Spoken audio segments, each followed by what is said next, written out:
ថ្ងៃ10កើតធ្វើការមង្គលល្អណាស់ស្ដេចមន្ត្រីនឹងឲ្យលៀបនឹងបានជាធំ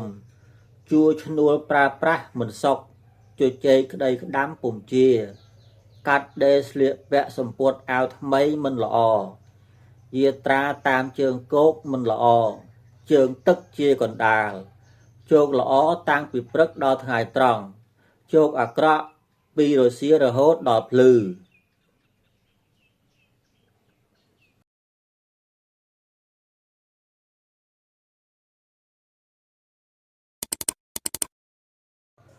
បាទអញ្ចឹងខ្ញុំបាទក៏សូមជម្រាបសួរទៅដល់លោកយាយលោកតាពុកម៉ែមេមីងបងប្អូនកូនក្មួយទាំងអស់ជាទីគោរពរាប់អាននិងសូមគោរពទៅដល់អស់លោកអ្នកដែលជាកវីបណ្ឌិតនិស្សិតបញ្ញវន្តសាស្ត្រាចារ្យពហុសោតតាំងពីចំនួនដើមរៀងរៀបដរាបរហូតមកដល់សម័យបច្ចុប្បន្ននេះ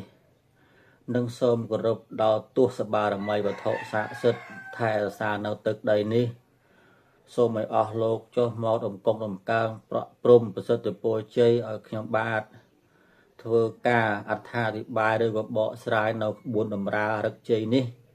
ឲ្យមានសេរីសួស្តីបាទសុភមង្គលគ្រប់គ្នាបាទសូមអរគុណណាបងប្អូនទាំងអស់គ្នាអញ្ចឹងក៏ថ្ងៃនេះចូលមកដល់ថ្ងៃ10កើតបាទថ្ងៃ10កើតប៉ុន្តែមុននឹងអត្ថាធិប្បាយនៅថ្ងៃ10កើតនេះសូមឲ្យបងប្អូនមេត្តាជួយចុច Subscribe Channel YouTube ខ្ញុំម្នាក់មួយផងបាទជួយចុច Subscribe Channel YouTube ម្នាក់មួយផងដើម្បីទទួលបានវីដេអូថ្មីបន្តទៀតបងប្អូនណានឹងឯងអញ្ចឹងនៅថ្ងៃ10កើតនេះលោកថាធ្វើការជាមង្គលល្អណាស់បាទធ្វើការមង្គលល្អណាស់ស្ដេចមន្ត្រីនឹងឲ្យលៀបបាទនឹងឲ្យលៀបនឹងបានជាធំបាទនឹងបានជាធំជួលឈ្នួលប្រើប្រាស់មិនសុខទេ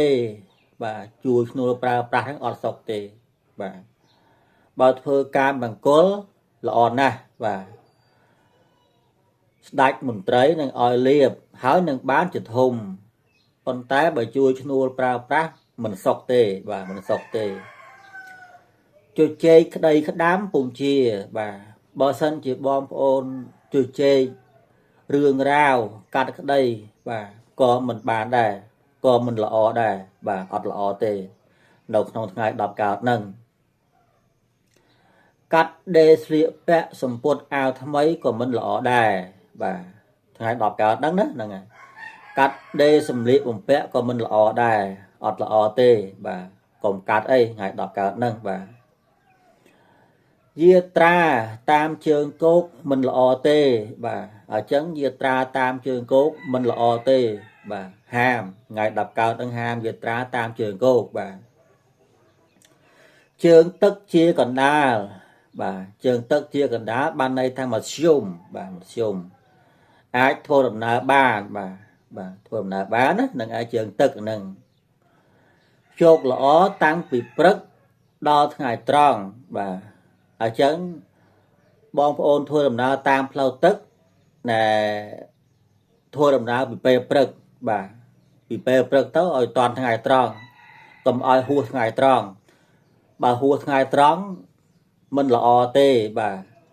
រីឯជោគអាក្រក់ពីរសៀលដល់ភ្លឺបាទ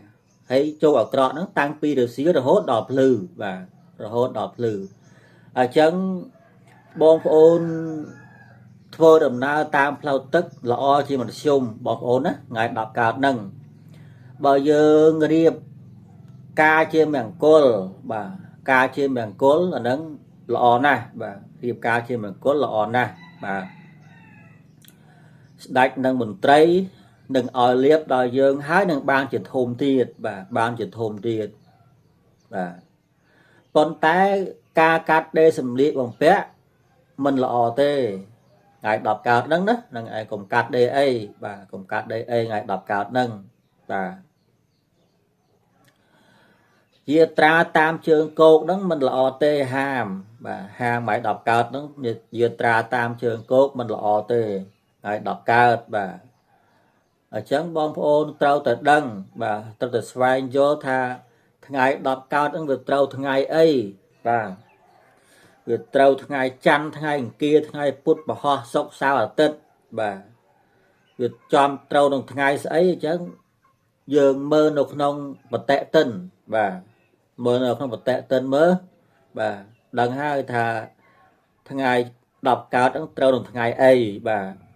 អញ្ចឹងយើងហាមយាត្រាតាមផ្លូវគោកនៅថ្ងៃ10កើតហ្នឹងបាទហាមធ្វើដំណើរតាមផ្លូវគោកព្រោះអីធ្វើដំណើរតាមផ្លូវគោកវាអត់ល្អទេបាទមិនល្អទេបើធ្វើដំណើរតាមផ្លូវទឹកអាហ្នឹងជាកណ្ដាលបាទជាកណ្ដាលមធ្យមមិនថាមធ្យមអញ្ចឹងក៏ការអត្ថាធិប្បាយឬក៏បកស្រាយនៅតម្រារឹកជ័យបាទថ្ងៃ10កើតបានបញ្ចប់តែប៉ុណ្ណេះបាទជួបគ្នានៅវគ្គក្រោយសូមអរគុណសូមជម្រាបលា